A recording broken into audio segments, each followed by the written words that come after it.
Hello there, welcome to the news on Nepal television. I am Rosina Rai, starting with the headlines.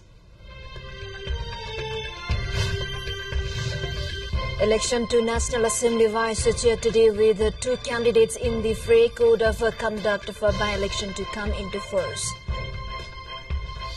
Air pollution in Kathmandu Valley reaches a very hazardous level, becomes the world's worst air polluted city.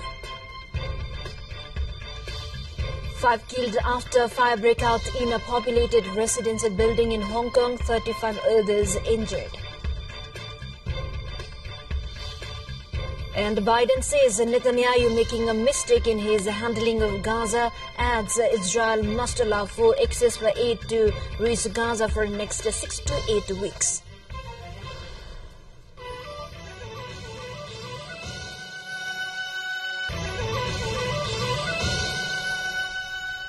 Welcome back. Now we have news in detail. The election for the Vice Chair of the National Assembly is scheduled for today. The election has been scheduled for 1 p.m. this afternoon. There are two candidates in the fray for the Deputy Chair position of the upper chamber of the Federal Parliament. Vishnu Devi Purasani of Nepali Congress and Bimala Khimiri from CPN UML are the candidates in the fray. The National Assembly comprises 58 members with one post remaining to be named by the President. The Code of Conduct for by-election scheduled for April 27 is set to begin from today. The Election Commission issued the Code of Conduct in by-election to be held in Elam Constituency number 2 of the House of Representatives and Bazhang Provincial Assembly Constituency number 1. The directive specifically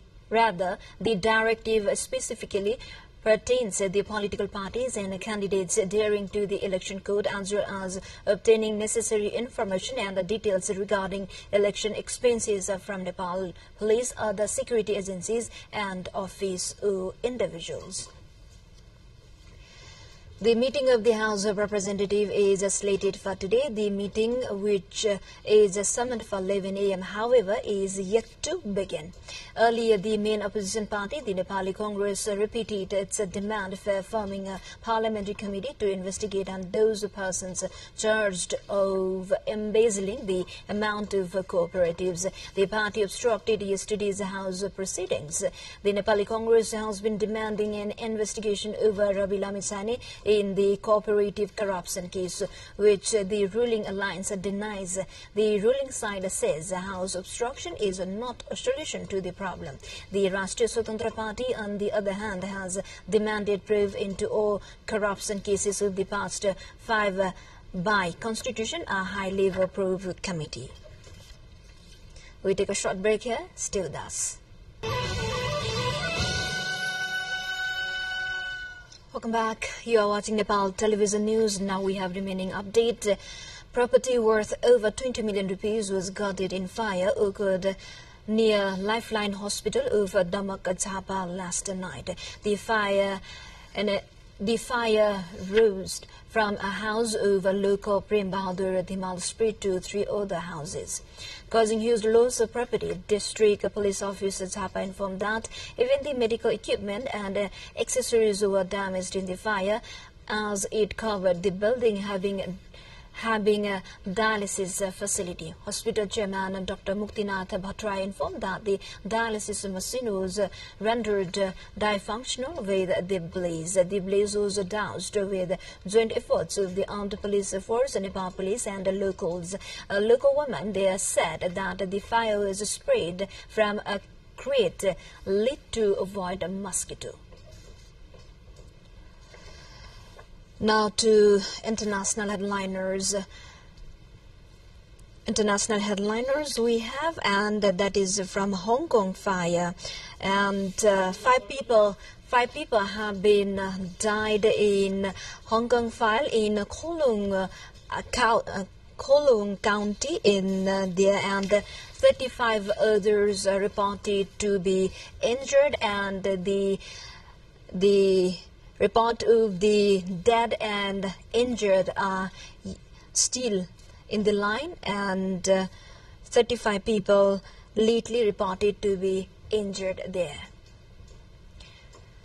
And a fire broke out in a densely populated residential building in Hong Kong's bustling Kowloon district, and that happened this morning, killing 5 people.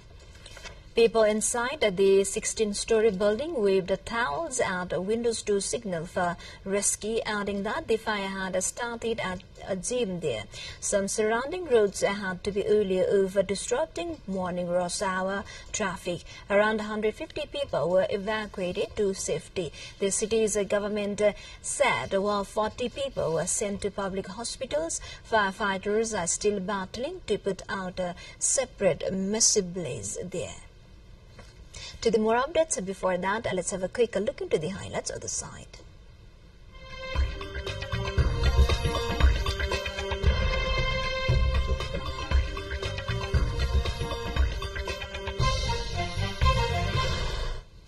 Now, remaining international update we have is President Joe Biden has said he believes that Israeli Prime Minister Benjamin Netanyahu is making big mistake in his handling of Gaza. He is in an interview said Gaza should have total access to all food and medicine for the next 6 to 8 weeks. Last week, he warned ongoing U.S. support for the war depend on Israel allowing in more food and medicines. Israel has denied impending the entry of aid of its distribution inside Gaza and has accused UN agencies on the ground of failing to get the aid that is allowed into people who need it. Weeks of talk, however, failed to produce a ceasefire agreement, but international pressure is growing. Now to South Korea election. South Korea is voting for a new parliament in what is widely seen as a midterm referendum on its President Yoon Suk-yeol's administration.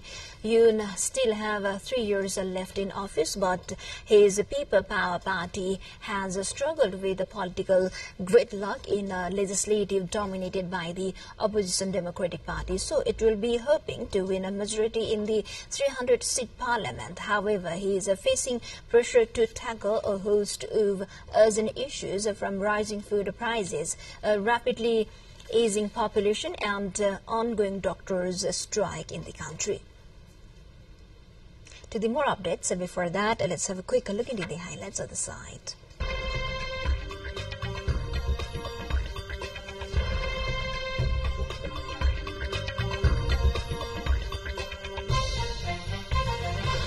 The U.S. Space Force and the Boeing Lockheed joint venture sent a secret payload to orbit on Tuesday atop a Delta V heavy rocket, the last flight over Workhorse launch vehicle brand that has logged nearly 400 missions dating back to 1960. The United Launch Alliance-owned rocket, standing roughly 23 stories tall, blasted off from Cape Canaveral Space Force Station in Florida around 1 p.m. The Space Force filed a command confirmed hours later that the launch had successfully delivered the payload to orbit. It marked the 16th and final flight over the Delta V Heavy and the last of any of the Delta family of rockets. To the sports now.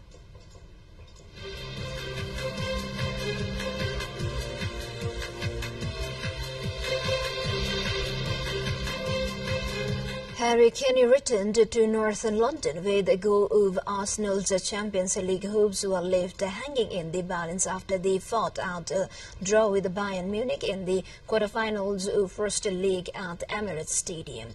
Kane, Tottenham's record goal scorer, received a predictably hostile reception from Arsenal supporters who saw the Gunners make the perfect start when Bukayo Saka's low finish put them ahead after only 12 minutes.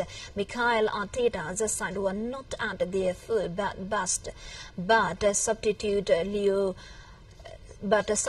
Leandro Trospad was the beneficiary of outstanding work by Gabriel Jesus to equalize. The Gunners were arguably also fortunate not to concede a penalty themselves earlier in the half, when Gabriel picked the half with his hands after the referee had signaled for a goal kick to taken. The second leg in Munich is on Wednesday, 17 April. Before we wrap up, quick reminders of the headlines once again.